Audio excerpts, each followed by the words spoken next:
Alright, welcome to the first recording of my new series, After the Dust, where we talk to the people from the front groups of the races that you care about. We're here with Ian Boswell and Samuel Schnepp, who were first and fifth, respectively, at Roubaix this year. How are you guys doing today? Great. Yeah, doing well, thanks. Yes, thank you for joining us. So we'll jump right into the action here. First, let's talk about your guys' strategies leading into this. How did you go into the race? What did you expect to happen? And did it play out? Sure, I'll start. Yeah, I mean, I guess I'd never done Barry Roubaix before. I guess doing the it wasn't until after I'd signed up for the 100 mile race that I realized that like the historical race was the 62 miler. And I reached out to organizers. I'm like, hey, should I change categories? And like, nah, the like 100 mile. I mean, traveling all the way from Vermont, the 100 mile seemed like a better use of my day and time to go ride 100 miles versus 60. Um, but that being said, like one thing I've seen in the last like couple years of gravels, like there's always strong riders, and especially going to the race in Michigan, like it was a very different group of riders, than you would see at a lifetime Grand Prix race. A lot of the names I just didn't, don't know of. But there's so many strong people. I mean, Sam included, like there's just everywhere you go, there's like some, whether it's local rider, regional rider, someone who's like been training for it and comes out like swinging. Um, so my strategy was essentially just to like try to break up the race early. Then at least I know who I'm racing against, and I guess Sam can attest, and I guess you too, Job, that from the beginning I just went to the front and rode hard up those sort of the three sisters, and I thought like, oh sweet, I'm riding pretty hard up here. Like at least we'll have like a small group of like 10 people after these pretty early rolly hills.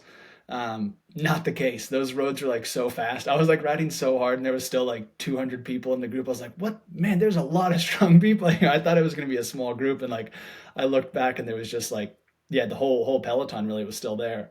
So I definitely like from the start misjudged how quick those roads are. And like, yes, it's a hilly course early on, um, but I like couldn't get away. And I'm interested to hear your guys' perspective because I thought I was riding real hard, and I was like, oh, it's gonna really break up the race, and that was not that was not the case.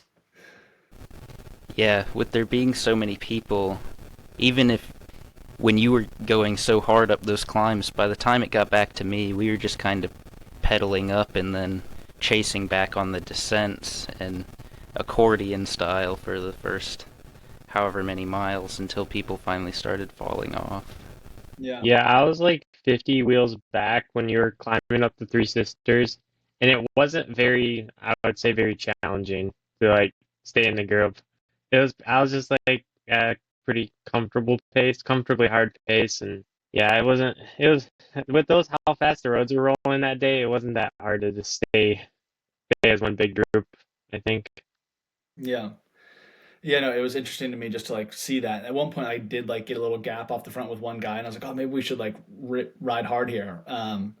But like, sure enough, like, yeah, just the roads were so quick, and like the group was so big that it just kept coming back together. And then I eventually realized, like, I don't know, maybe 15 miles in, I was like, "All right, this group is not going to break up right now."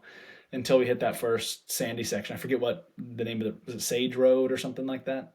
I think that's Deep Lake climb, like mile 22 or so. Yeah, So that's where I know that's where it broke up this year again. So yeah.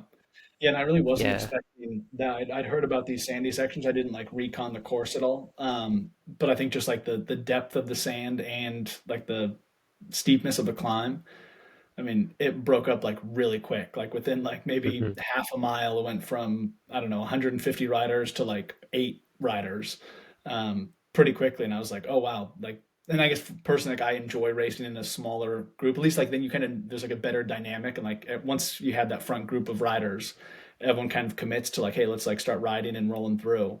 Um, and that was awesome. And just it was a little bit like safer just to like navigate those roads with the sand in a small group versus a big group. But uh, those roads were hard. Like I was not prepared for like how slow going that sand was, and just how like how taxing it is on your legs.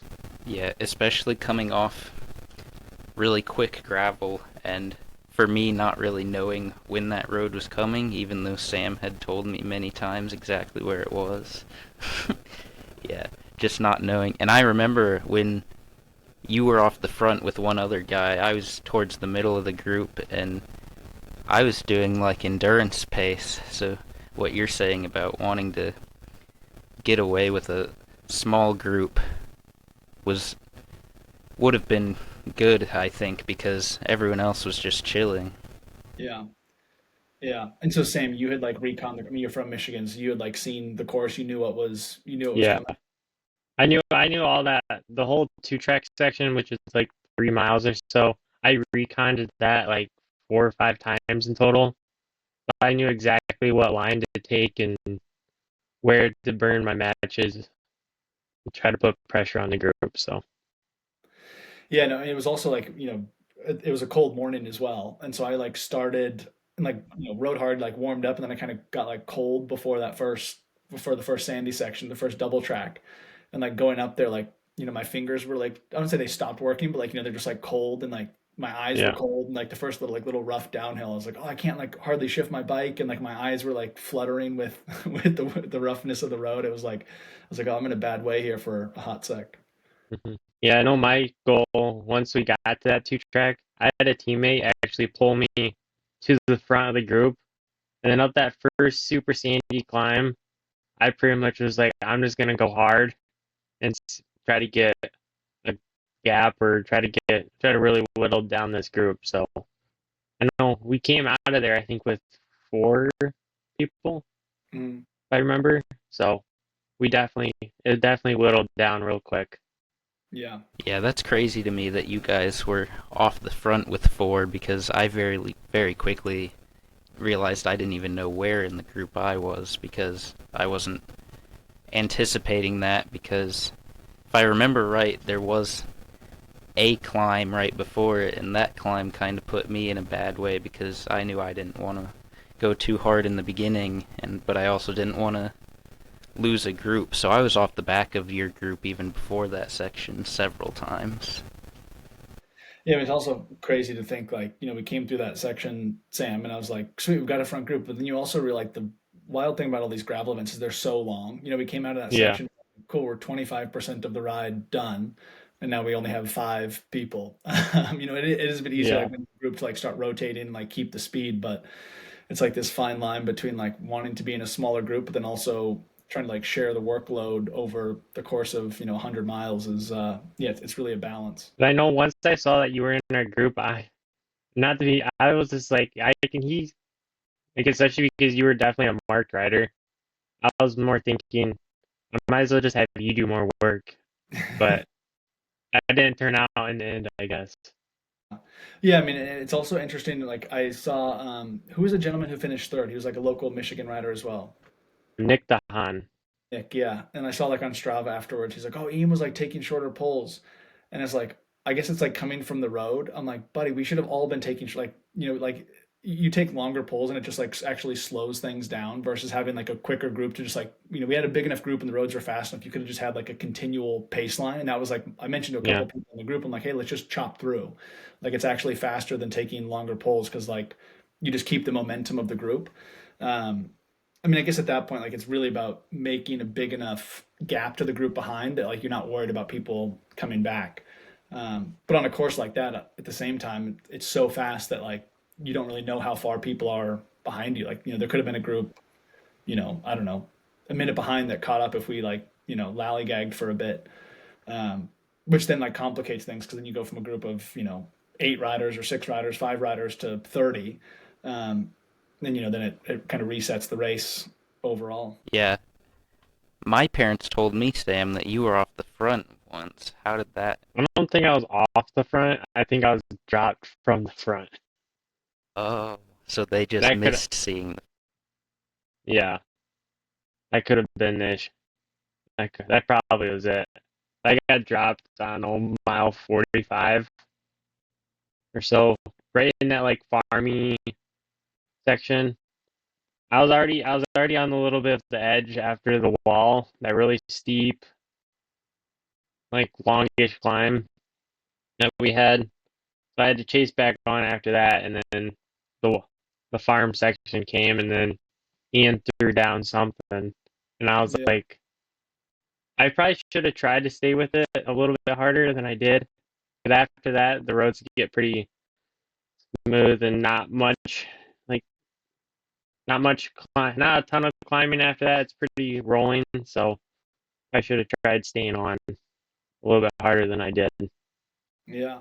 Yeah, I mean, I guess that section, also for myself, like just not knowing everyone else in the race, it's like I just have no clue how like strong everyone is, like how I mean that's like the beauty and like the curse of cycling is that you just don't know how everyone else is feeling.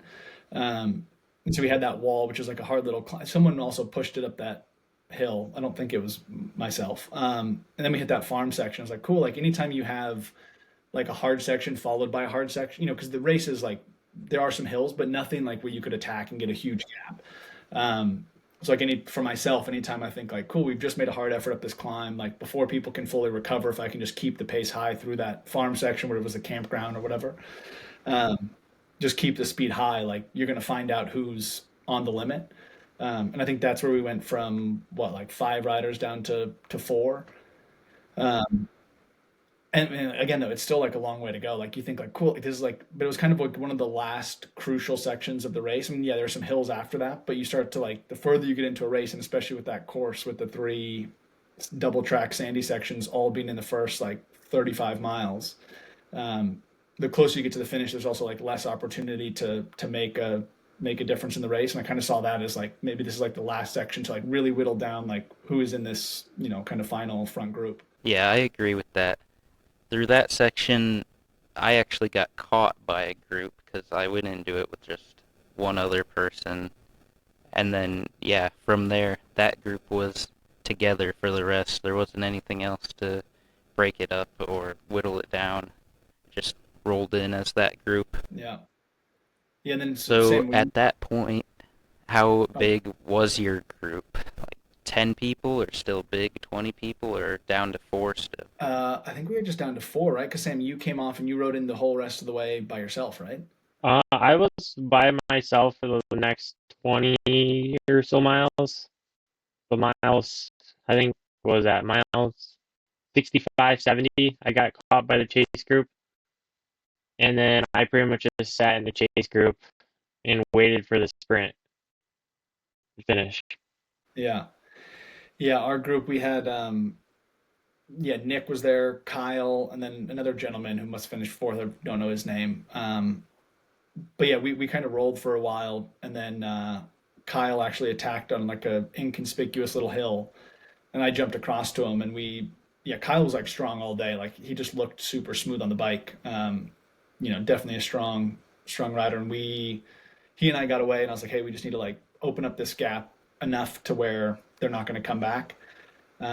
And then with about like 10 miles to go, we just like started like he came up and we started just chatting and we kind of like got into this like weird friend zone where we were just like talking about Unbound and road racing, and it was like it's happened to me a couple of times in these gravel races where like you're riding hard, but then all of a sudden you're like, hey, we're just like on a ride now. And so we were like riding side by side for I don't know, maybe like 5 or 6 miles, like to the point where it's like, and then I was like, hey, so what are we gonna do here? Like, we're still in a race, we're at the front. Um, and then we looked back, and Nick and this other gentleman were like coming back on us, and I could recognize Nick because he had the orange helmet.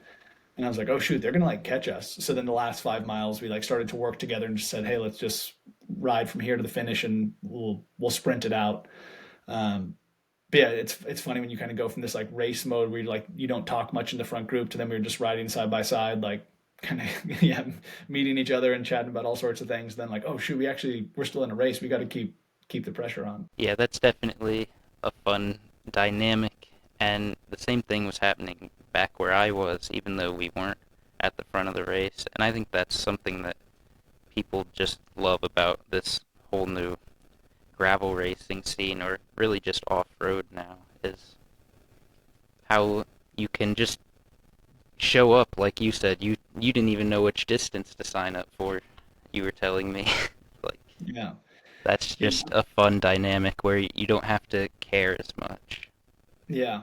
I mean, and I think for me, it's like, of course, like, winning a race is cool and stuff, but it's also just fun to like have a big day out with strong riders. I mean, I don't know where it's like where the two of you live, but here in Vermont, like, there's not a whole lot of like depth to, like group, the local group ride I have is super small. It's like not very hard. So I oftentimes don't, if I'm not racing, like I don't get a chance to like really do these like super hard big rides. Of course, you can go by yourself, but that's like a little bit different than in a race. So it's like fun to actually go race with people and like yeah, whether you win or finish fifth it doesn't like really matter. It's like it's there's a sense of accomplishment of like riding hard with a bunch of strong riders. I always like enjoyed like the just being in a race and like people like actually pushing themselves to the limit. Because in training, people ride hard, but it's people can hold back or they've got special intervals to do so they're not actually like giving it their all, so it's fun to just to be out there with everyone like putting themselves on the line for it. Yep. And there's no faking it at that level. You can't fake being at the front for very long. So you very quickly learn who put in the work. Yeah, I same. know How about here in I know here in Michigan, I know where I live in Kalamazoo area, the cycling community is pretty strong. I would say we have a fair amount of strong riders. I know we also have a couple of, I think, ex like P1, 2 road cyclists when road cycling was pretty big back in the mid thousands, so 2008, 2009 time frame. So we still have a fair amount of, I don't know, heavy hitters, I would say. Yeah. I mean, that was the one thing I was blown away by was just like I had never been to Michigan to ride a bike before and just like the depth, but the volume of like Michigan cycling. Like, the fact that there was 5,500 people, like it's bigger than Unbound as far as people out there riding. Yeah. Um, but it was really cool to see just like, because the way that the event is structured with like, being on a Saturday, like Friday, people like are slowly rolling in, for the 100 miler, we started first and like there's some energy downtown, but it's not, you don't see everyone there. Um, and then you finish and all of a sudden there's like 5,000 people like, holy moly, where did all these people come Yeah. from? And it happened to be like a beautiful day as well. And it was just like cool to see so many people come out to ride their bikes. And I think sometimes like in the US in particular, we have these like cycling hotbeds where everyone like, California or Colorado, um, these places that think like, they're the kind of the core of American cycling culture. And it's like cool to see that like Midwest, upper Midwest, that there's like a huge cycling culture that's not forgotten about. It's just like on a national scale, it's not like as known about. I've heard about Barry Roubaix for a long time. Same with like, the Iceman. They're like these big events that everyone knows about until you go. You don't realize you're like, whoa, these are like really big deals. And there's a lot of cyclists in this part of the country. Yeah. Yeah, it's definitely fun to see that, especially when, like you said, you sign up for a local or regional race in an area you've never been, and then you kind of just get thrown into that whole new community that you didn't know existed. Especially up in Michigan, I remember when I first started racing, and Barry Roubaix was actually my first gravel race ever 3 years ago, and I remember having no idea that this sport existed before, and now all of a sudden there's 5,000 people in this little town that I didn't know existed, which is just really cool. Yeah. It makes you wonder what other sports have that dynamic, because I don't think there can be many more that do. Yeah. Yeah, and the cool thing was, I mean, I'm sure people traveled. I spoke to people from Colorado. I came from Vermont. There's a lot of people that drove in from, job yourself from Iowa, Indiana. People are coming, but like it's such a like hotbed of cycling, and I think it's also like the case if it's like springtime finally for us who live in cold climates. It's like so nice to Yeah. like finally like get outside and ride bikes with other people because a lot of us have been indoors for months at that point, just like hacking away on the trainer. So it's nice to actually get outside and ride with people. The warm weather was nice, or warm-ish weather was nice on race day. Yeah. Yeah, I'd heard Yeah. horror stories about years prior with like rain. Like I would have been, it's part of the reason why I've never gotten to like mid South is, I live in northern Vermont where winters are long and cold, and it's like I'm just like not fully willing to like spend money to go to a race that might be worse weather than my house. So it's Yeah. like Yeah. at least it was actually better weather than at home, which was nice to actually get some sunshine and dry roads. What was your strategy for clothing for a cold start like that? Do you prefer to start cold so that you don't have to shed layers later, or start warm and figure out how to shed some layers? I started warm. I would say I probably was already taking off a jacket in the first 10 miles or so. I probably started a little too warm, and I liked, but I was actually able to feel my fingers the whole time. So I was like, that was my main thing. As long as I'm able to feel my fingers and toes, if the rest of me is a little warm, I would be fine. And then I just started taking stuff off and shoving it down my jersey or up my up my back, and I was getting a little too warm. Yeah, I mean, there's a couple things. I always try to keep my feet warm, so I had like super thick neoprene booties on. Like that's like a unquestionable like clothing choice that I'd always like keep my feet warm. It's also hard conditions to like dress for because it's going to warm up at some point. And like, how many jackets or gloves or head warmers do you want to bring? Um, yeah, the only thing I probably would have changed would have just been like a pair of bigger gloves, just because I wore like still like a windproof glove, but it was like a thinner glove that I would have enjoyed for the first like hour and a half of racing. But again, like the minute you hit a hard section, like you warm up pretty quickly, and then you're trying to shred layers. I mean, it's like being in the world tour. It's like being in a I don't know girls' dressing room before prom, like everyone talking about what they're gonna wear and oh you should wear this and wear that. And like one thing you don't want to do is like be 3 miles in and like be overheating, like sweating, because then you're gonna take off a layer and actually be like too cold underneath once you get wet. And I think that just comes from a lot of like the skiing I do. Like you just don't want to sweat early on just because the minute you shred a layer, you're gonna get real cold with the wind. Yeah, I did the same thing. I wish I had had a bigger pair of gloves for about the first hour, which was not ideal, but again, yeah, like you don't want to be shedding gloves in a hard situation. I had on shoe covers with chemical hand warmers shoved into the shoe covers because my toes are dangerously cold all of the time. Yeah. So, Sam, you said you were waiting for the sprint in that chase group. How did that end up Yeah. playing out? There was people. I don't know. We were probably 800 meters from the finish, and people started launching early. And all I did was I just was covering their wheels until we got probably I don't know. I could see the finish line, so we were probably maybe 200 meters or 150 from the finish. And then I went on the far left so no one could catch my wheel. And then I pretty much just held that all the way to the finish and just tried to go as hard as I can in the sprint, which my legs were on the verge of cramping. So that was a fun experience. Try to sprint and not cramp at the same time. Yeah, that's definitely nice when you can finish strong and feel like you had just 1% more to give. Yeah. Didn't leave too much left to save. Were there any shorter distances merging from about 4 miles out when you guys got to the finish? I would say, oh yeah, it was hectic. Having to weave in and out of all like the slower traffic. And there was a couple of people that wanted to get on our like in our group and try to disrupt our group. So we had to play a little bit of defense almost, so they like couldn't mess up our race. Yeah, for sure. I took the strategy of as soon as I saw how many people there were that we were merging with, I decided that I could weave through them better by myself than in a group. So I attacked with that four to go and managed to roll it in off the front of my group. Not for fifth, but for 58th. So it was good enough for me. It's a smart move coming down that. It was also like a quick finish, like from what last like 5 6 miles is like mostly downhill and pretty quick. Yeah. Yeah, and then the last 2 miles was paved. Mm. Yeah. How did the end of your race play out? Yeah, I mean it's pretty similar. Like whatever with 4 miles to go, we merged, which also like made it hard because like I said the Nick and the other gentlemen were like chasing us pretty hard, and I was like, oh geez, like now it's also hard to just like see who's who. Like, are they right behind us? Or are they further back?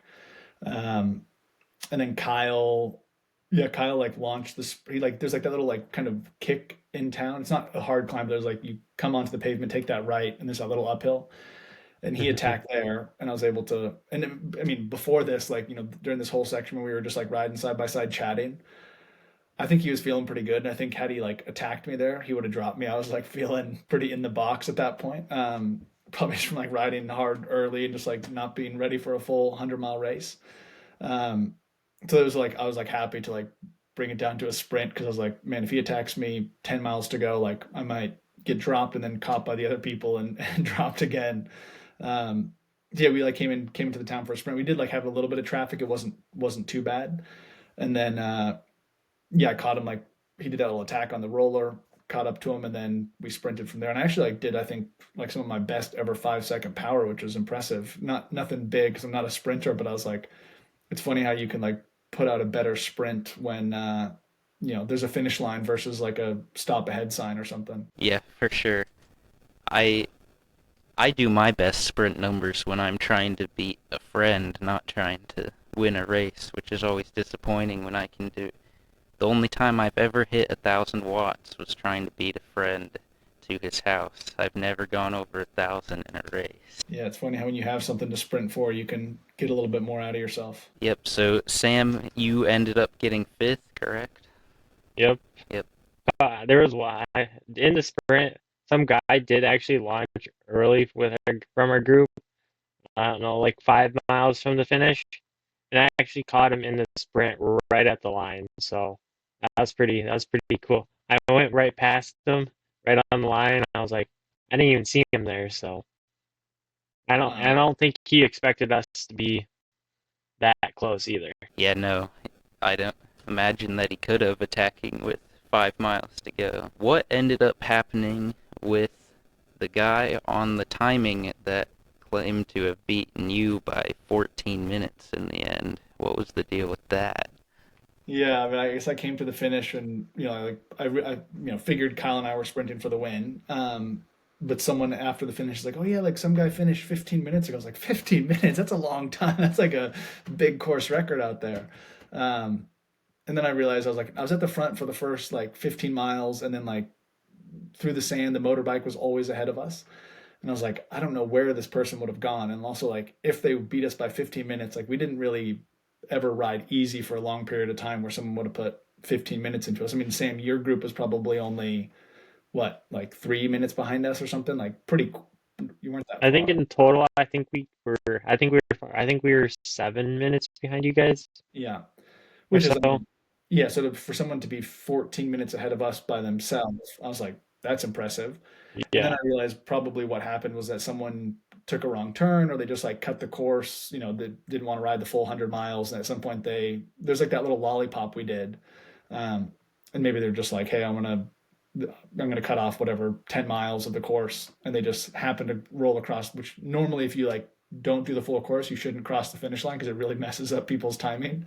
And so I just assumed that's what happened. And yeah, sure enough, I think that was the case as far as I know. I mean, Sam and I were on the podium and we weren't one place behind where we finished. So I just think someone probably, didn't want to ride the full course and happened to just you're kind of also funneled into the finishing chute, so there's no easy way to go around it. Yeah.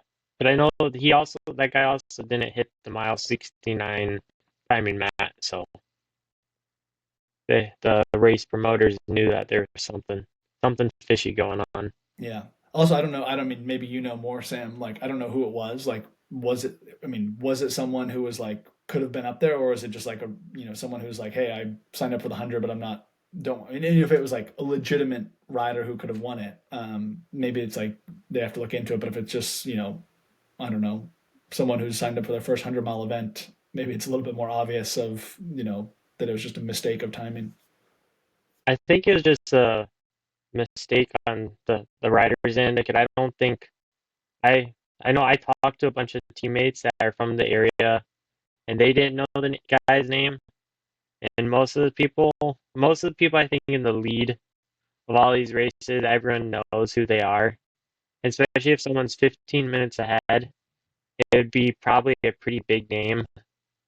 And I don't think any of us knew who it was. So I think there's definitely a, I think they definitely cut the course or some error happened or something like that.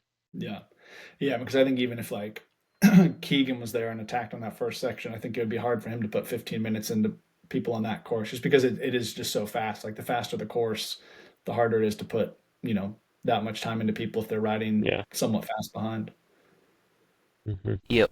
So, what everyone likes to talk about these days is tires, so I'm not going to ask that question. But I will ask, what has been your nutrition looking like? Because I know, Sam, you've been doing some pretty high carb stuff for a while now, which astounds me. What was that looking like? During the race, I had my hydration pack filled with flow formulas. Then I had two bottles also filled with flow. So I think each of those bottles were 90 grams of carbs in a bottle. Plus, then I had some gels and some chews throughout there. So I think per total, I think I was probably near like that 120 an hour, which I felt pretty good on. I have pushed it higher before, which once I start getting really high, I start getting some GI problems. So I think for me during racing, around 120 an hour seems pretty comfortable. I think I felt pretty strong throughout the race from it. Yeah. Does that look any different for you, Ian, or are you on that same just smash as many as you can program? Yeah, I mean, I probably should be a bit more like dialed as far as like knowing what I'm consuming. I just like throw a bunch of, food. I also only had two bottles and I didn't even finish both bottles, so I probably didn't drink enough liquid. I mean, I guess it was like a colder start, so I realized like, I'm not gonna get overly dehydrated. Um, also I know it's like a course where like I don't think there was outside support allowed. And even if it was, I didn't have someone to feed me. Um, but I figured like for 5 hours, like I can two bottles like for myself. I wouldn't recommend it for most people, but like I can get through a 5 hour race with two bottles, no problem. Especially if it's not crazy hot. It's different if this race was in June or July. We had two bottles, and then just like I work with untapped maple, so I just a ton of maple syrup. I had a couple other little gels and stuff in my pocket or chews and stuff in my pocket, but yeah, I mean, I'd say like in the total is probably around like 100 grams of carbs an hour. It's just crazy like how much you have to eat now in these races. Like it wasn't, when I was in the world tour, it was like this whole low carb phase where like we would just drink water and have a rice cake after an hour and that was it. Um, and as Sam said, like I think the biggest thing for myself sometimes is like it's just hard to like get your gut to be able to absorb all that. It's like I didn't have it as much in at Barrier Bay, I think, because it was cold. But at Levi's Grand Fondo this past weekend, um, the race was a little bit longer, way warmer, and you just start to like be like, oh man, I just like don't want to eat, and like I'm just like you just taste whatever you eat like later on, just because it's so intense. Like you really have to. I mean, I get asked all the time for people who are doing Unbound or other events, like oh, what training should I do? It's like, well, you need to ride your bike a lot and do some hard efforts, but like more than anything, you need to just train how you need to practice that nutrition strategy just to be able to get that much food in you. Because yeah, as Sam can attest, it's like a job. It's like almost more than the tactics of the race. You're thinking like, how do Yeah. I how do I eat more? And it's something where like, yeah, I've been speaking to some athletes with my job at Wahoo. Like, is there a system by which you could like, you can have a reminder already on your bike computer to eat? Um, but to like calculate, like I don't know, like a addition button, so like what you've eaten. Because also it's like you just forget what you've eaten or like how when was the last time you ate. That Sam, I don't know if you like do something where it's like cool every 15 minutes I've got to eat something. Um, but it's like a lot to keep track of, especially if you've had like a hard sandy section and then you've got like on the road. It's like anytime I feel like it eases up or it's like a smoother section, like you need to have either a big drink of some carbohydrates or eat something. Yeah. I know for me, I had a like a timer on my Garmin saying eat every 45 minutes, just to remind me to actually eat something solid. But then in my subconsciously now, I'm always like thinking, just drink, drink, drink. So that's why sometimes I can go really, sometimes I have too many carbs almost, where I just get in that mindset of just eating a ton of food and drinking a ton that I actually have maybe too much. So, Yeah. but I was also kind of surprised when I only seen 2 bottles on your bike. I was like, is he trying to risk it today, or what is he?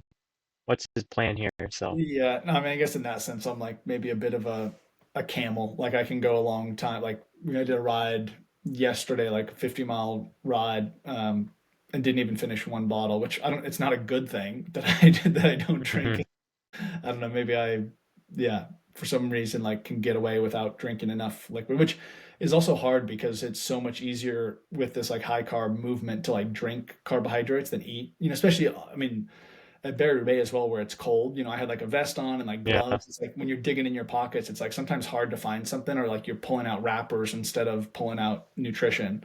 Um, so that is like another thing that just is a little bit more challenging in a gravel event is that the courses can be rough, and then if it's cold, like you've got gloves on, and like your dexterity of trying to feel what's in your pockets a little bit more challenging. Yeah. so how would you compare like Barry to like a world tour race? Um, I mean, it's different. I just because like the depth of the field, like if this was if it was a world tour race, or even if it was like a lifetime Grand Prix race, like the run into that first section would have been just like chaos.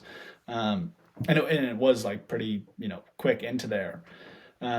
I just think we would have like gone over that section with a much bigger group, and then a lot of people would have come back if there wasn't you know if there wasn't someone or like a team riding hard. And I think that's like what I enjoy most about the gravel events is that like there's not the depth of like team structure. So like just kind of like everyone everyone up there is putting in the work themselves, which is yeah, I think it's rewarding for everyone because like you've gotten there by yourself rather than having the support of 8 other riders on your team. Yeah, it is definitely interesting to see in Lifetime where people are making these teams, and then you wonder when the team tactics are going to finally start coming out. But I think we're kind of seeing that with gravel racing, it's kind of hard to make it work out. Like Sam, you said you had a teammate pull you to the front before the first Yeah. sandy section, but the odds of you both getting through at the front for him to help you any more than that is pretty slim. Yeah, and that's just the thing is like it's so unpredictable. It's like maybe you can have someone help you at some point in the race or like have a plan, but um, oftentimes with like one teammate or like a couple, it's like the races are so sporadic just as far as like mechanicals or how the race dynamic plays out. It's like kind of hard to have like a super specific plan. It's like a lot more times I think it's like you just make up something on the fly of like, hey, like can you help me get to the front real quick, or whatever, like hey, let's work together to chase back, or hey, we've got a gap, we've got two of us, let's like pull really hard for a bit. It's pretty hard to make plans ahead of time. Yeah. Was that strategy of him pulling you to the front before that sandy section a beforehand thing or in the moment thing? That was a beforehand thing because I knew from years prior that like that whole 2 track section was a deciding factor for the race. So it was normally people that got out of that section first normally lasted all the way to the finish. Normally someone in that group won.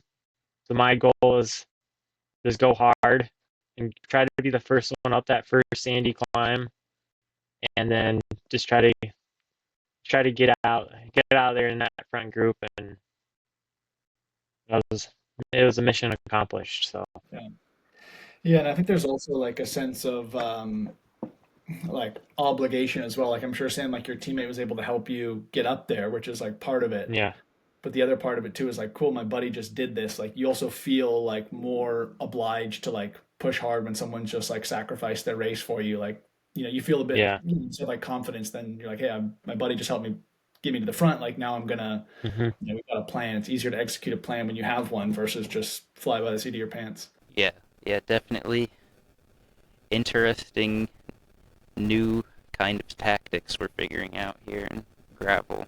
It's fun to see the sport growing how it is. Well, do either of you have any final notes to add here? Um, no, I mean, thanks for having me. Thanks to Michigan for putting on such a cool event. I'm like somewhat tempted to try to come and do Iceman now, but I think that's a much shorter, much more intense race. But yeah, at some point I'd love to get back up to Michigan and do another one of these events, just because yeah, it's a really cool scene and awesome people out there. I know with that, I know Michigan has, I think Michigan may, I'm not sure about any other states, but just talking to other people from other states, I think Michigan has maybe one of the biggest like cycling gravel races, like sections. I think we have a series where there's 17 gravel races in total in it. So we have gravel races all over the state. So it's a very diverse, and there's a lot of people, a lot of races to do up in the area. Yeah, for sure. It's nice to have the ability to jump in a local race pretty much whenever I feel like I need another race in the legs. Well, thank you both very much for coming Thank you. on. Yeah, it was good to talk about it and hear what was happening up front there. Awesome. Thanks, Job. Thanks, Joe. Thank you so much for watching this episode of After the Dust. Please like and subscribe if you enjoyed it, and leave a comment with who I should interview next and after what race. Thank you again so much for watching. I'll see you in the next one.